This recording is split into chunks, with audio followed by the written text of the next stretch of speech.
বিসমিল্লাহির রহমানির রহিম। আসসালামু আলাইকুম। সলিউশন বাই রূপন পক্ষ থেকে নতুন আরেকটি ভিডিওতে তোমাদের স্বাগত।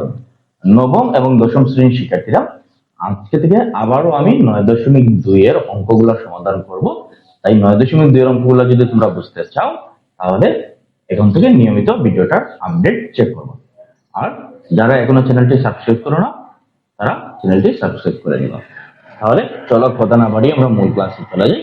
আজকে আমরা 9.2 এর একদম প্রথম দিকের প্রশ্ন 6 এবং 7 নং প্রশ্নের সমাধান করব। এই প্রশ্নগুলো খুব সহজ, তখনই সহজ মনে হবে যখন আমরা এই যে ত্রিকোণমিতির অনুপাত সমূহের মানের একটা সারণী দেওয়া আছে বইতে, বা আমি আমার একদম প্রথম ভিডিওতে দিয়েছিলাম। এই সারণীটা যদি আমরা মুখস্থ থাকে, cos 0 degree, 30 degree, 45 degree, 60 degree, 90 degree, এই মানগুলো যদি আমাদের মুখস্থ থাকে তাহলে এই অঙ্কটা আমাদের মতন একদম পানির মতো সহজ। শুধুমাত্র আমাদের ভগ্নাংশের যোগ বিয়োগটা করতে হবে। মান বসাবো, ভগ্নাংশ আসলে ভগ্নাংশের যোগ বিয়োগ করবো, শেষ। এতটুকুই, বুঝা গেছে? তাহলে ঝটপট তোমরা মানগুলো মুখস্থ করে নাও। sin cos tan, এই তিনটি sin cos tan, জাস্ট এই তিনটির মান মুখস্থ করো। sin কে ঠিক উল্টে দিলে cosec আসবে, cos কে উল্টে দিলে sec আসবে, tan কে উল্টে দিলে cot আসবে। তাহলে আমাদের 6টা অনুপাতের মান মুখস্থ করার প্রয়োজন নাই, আমরা শুধু প্রথম 3টা অনুপাতের মানগুলো মুখস্থ করব। প্রথম 3টা মুখস্থ করলে sin কে যদি আমি sin এর মানটা, যেমন sin 60 ডিগ্রির মান কত, √3/2, তাহলে cosec 60 ডিগ্রির মান কত হবে, 2/√3। tan 30 ডিগ্রির মান কত, 1/√3, cos 30 ডিগ্রির মান কত হবে, √3। এরকম জাস্ট উল্টিয়ে দিলে আমরা মানগুলো পেয়ে যাব। তাই প্রথম 3টা, এই 3টা মান অন্ততপক্ষে আমাদের মুখস্থ করতে হবে। একটা কথা আমরা মনে রাখবো, আমাদের মাথায় যদি কিছু দিয়ে দেই তাহলে ওই মাথা থেকে আউটপুটটা বের হবে। আর আমাদের মাথাটা যদি একদম ফাঁকা থাকে, জিরো থাকে, তাহলে ওইখান থেকে আমরা কোনো আউটপুট আশা করতে পারবো না। তাহলে চলো আমাদের মূল ক্লাসে চলে যাই। আমাদের 6 নং প্রশ্নে দেওয়া আছে tan 45 degree into sin square 60 degree, tan 30 degree into tan square tan 60 degree, tan 30 degree into tan 60 degree. তাহলে আমরা যেহেতু আমাদের মানগুলো মুখস্থ আছে, আমরা ধারাবাহিকভাবে তার মানগুলো বসিয়ে দিই। tan 45 ডিগ্রি, tan 45 ডিগ্রির মান কত, tan 45 ডিগ্রির মান হলো 1। sin 60 ডিগ্রির মান কত, sin 60 ডিগ্রির মান হলো √3/2।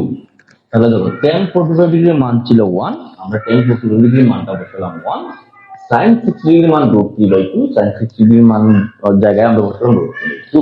কিন্তু এখানে sin এর উপরে তো একটা স্কয়ার আছে, যেহেতু sin 60 ডিগ্রির মান √3/2, এখানে sin এর উপরে একটা স্কয়ার আছে, সুতরাং তার মানের উপরে কি আসবে, একটা স্কয়ার চলে আসবে। tan 30 ডিগ্রির মান 1/√3 এবং 60 ডিগ্রির মান কত, √3। তাহলে দেখো আমরা জানি ভগ্নাংশের গুণের সময় উপরে নিচে যদি সেম জিনিস থাকে তাহলে √3 কাটা যাবে, শেষ। আর 1 × 1 = 1, 1 দ্বারা গুণ করলেই যা, গুণ না করলেও তার মানে কোনো পরিবর্তন হয় না। তাহলে 1 গুলারে বাদ দিয়ে দিলাম, √² কাটা যাবে, থাকবে 3, আর 2 স্কয়ার করলে থাকবে কত, 4। এই আনসার চলে আসবে, জব শেষ। দেখছো, যদি মানগুলো আমাদের মুখস্থ থাকে তাহলে আমরা কত সহজে অঙ্কগুলো সমাধান করতে পারি। এবার আসি 7 নম্বর প্রশ্ন। 7 নম্বর প্রশ্নে সেম একইভাবে প্রথমে আমরা মানগুলো বসাই। cos 60 ডিগ্রি, তাহলে cos 60 ডিগ্রির মানটা কত, 1/2। cos 60 এর মানটা কত, 1/2। তাহলে cos 60 ডিগ্রির জায়গায় বসালাম আমরা 1/2। আর যেহেতু cos এর উপরে স্কয়ার আছে, এই জায়গায় একটা স্কয়ার আসবে। প্লাস আবার তাহলে নিচেও মানটা বসাই, 1/2 হোল স্কয়ার প্লাস sec 60 ডিগ্রির মানটা আমরা বসাবো। তাহলে দেখো একটু আগে আমি বলেছিলাম যে cos এর ঠিক বিপরীত মানটা হচ্ছে sec। তাহলে cos 60 ডিগ্রির মানটা যদি 1/2 হয়ে থাকে তাহলে sec 60 ডিগ্রির মান কত হবে, জাস্ট 2। উল্টিয়ে দেব, cos কে উল্টালে sec এর মান আসবে, sin কে উল্টালে cosec এর, tan কে উল্টালে cot এর মানটা চলে আসবে। তাহলে 1 কে স্কয়ার করলে 1, 2 কে স্কয়ার করলে 4, 1 + 4 + 2 কে স্কয়ার করলে 4। এখন ভগ্নাংশের যোগ করি আমরা। এটার নিচে আছে 1, এটার নিচে আছে 4, 4 আর 1 লসাগু কত আসবে, 4। আমরা জানি ভগ্নাংশের যোগ বিয়োগ করতে হলে প্রথমে হরগুলোর লসাগু নিতে হয়। তাহলে 1 এবং 4 এর লসাগু 4, তারপর হর দিয়ে ভাগ, লবের সাথে গুণ। প্রথমে হরগুলোর লসাগু, হর দিয়ে ভাগ, লবের সাথে গুণ। উপরেরটাকে লব বলা হয়, নিচেরটাকে হর বলা হয়। তাহলে 1 দিয়ে যদি আমরা 4 কে ডিভাইড করি কত আসবে 4 4 ইনটু 1 সমান 4 মাঝখানে মাইনাস আছে মাইনাস দিয়ে দিলাম 4 দ্বারা 4 কে ডিভাইড করলে কত আসবে 1 1 ইনটু 1 সমান 1 সেম জিনিসটা এখানেও চলে আসবে কারণ মানটা একদম সেম শুধু মাইনাসের জায়গায় কত আসবে প্লাস প্লাস যোগ করা শেষ তাহলে এখন আমাদের কি করতে হবে ভাগ করতে হবে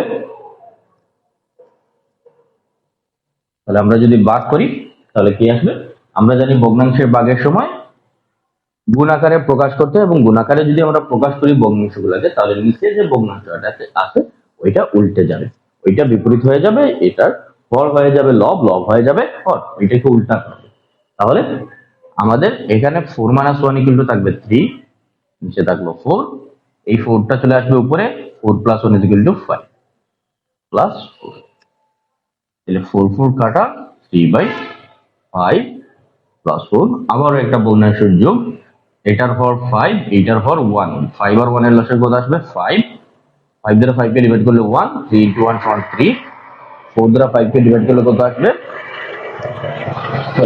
4 এর নিচে কত আছে 1 1 দ্বারা 5 কে ডিভাইড করতে হবে হর দিয়ে ভাগ লবের সাথে গুণ 1 দ্বারা 5 কে ডিভাইড করলে ভাগফল আসবে 5 5 ইনটু 4 20 ইনটু 23/5